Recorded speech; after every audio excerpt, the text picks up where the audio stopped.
হয় মই জাতিটোৰ কাৰণে বহুদিন এটা অৰ্থাৎ দীঘলীয়া সময় মই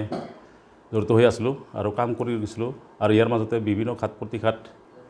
সন্মুখীন হৈছিলোঁ আৰু সেই ঘাত প্ৰতিঘাতসমূহ মই পাৰ কৰিছিলোঁ হয় আজি জাতিটাৰ যি আমাৰ অসুবিধাত ভুগি আছে বা বিভিন্ন ধৰণৰ সমস্যাত ভুগি আছে আৰু সেই সমস্যাসমূহ সমাধান হয়তো কৰিব বিচাৰিছিলোঁ কিন্তু হয়তো নোৱাৰিলোঁ তাৰ বাবে মই ৰাইজৰ ওচৰত ক্ষমা বিচাৰিছোঁ এতিয়া হয়তো মই নিজৰ ব্যক্তিগত অসুবিধা আৰু বিভিন্ন ঘৰুৱা সমস্যা আদিৰ কাৰণে মই আজি এই পবিত্ৰ জাতীয় সংগঠনৰ পৰা মই অব্যাহতি ল'লোঁ আৰু মই সেইকাৰণে কৈছোঁ যে আগন্তুক যিসকল আমাৰ আক্ৰাসৰ নেতৃবৃন্দ আছে বা সচেতন ৰাইজ আছে তে জাতিটাৰ উদ্ধাৰৰ কাৰণে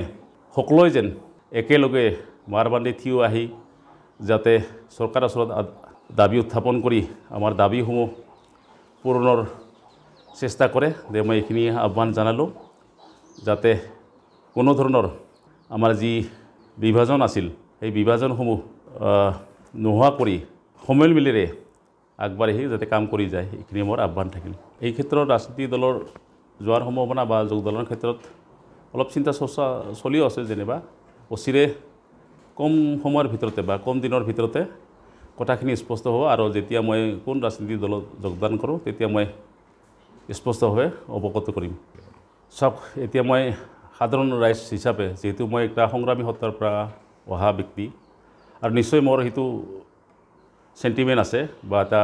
ব্লাডত সোমাই গৈছে জাতিৰ যিটো সেন্টিমেন্ট সেইটো মোৰ ব্লাডত সোমাই গৈছে আৰু সেইটো মই নেপাহৰোঁ আৰু যেতিয়া হয়তো আমাৰ নেতৃবৃন্দসকলে কেতিয়াবা উপদেশ বিচাৰে তেতিয়া মই নিশ্চয় উপদেশ দিম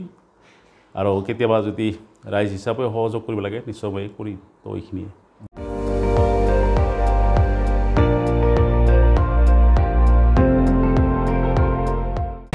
আপুনি চাই আছে ND24 সৰ্বশ্ৰেষ্ঠ নহয় সৰ্বোত্তমৰ দৌৰ